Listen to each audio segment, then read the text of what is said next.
good. And then if some said there,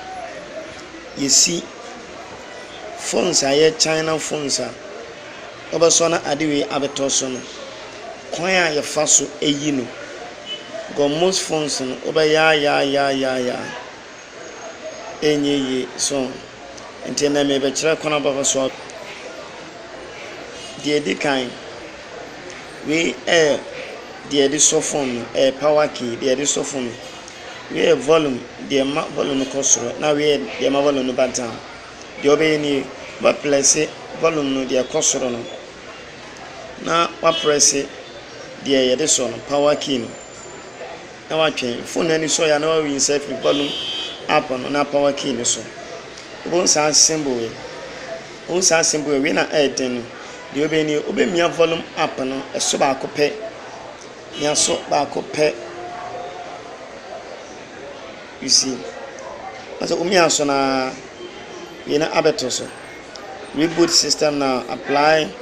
what data na what the volume down no about factory data or what data no press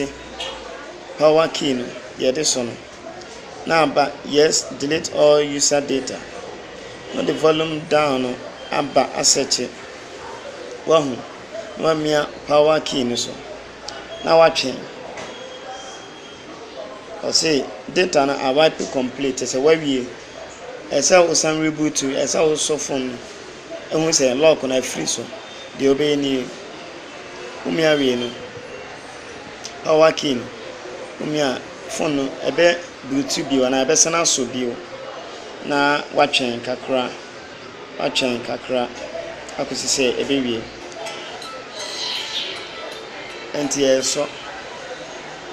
no betwen wajan kakra say ebe so awie kama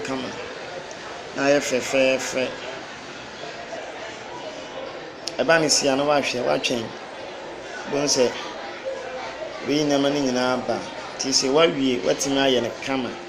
say unti bibia sia obetimi a subscribe ama kime ayi no na obi some questions na ma chiro bebre ase me dance bye bye.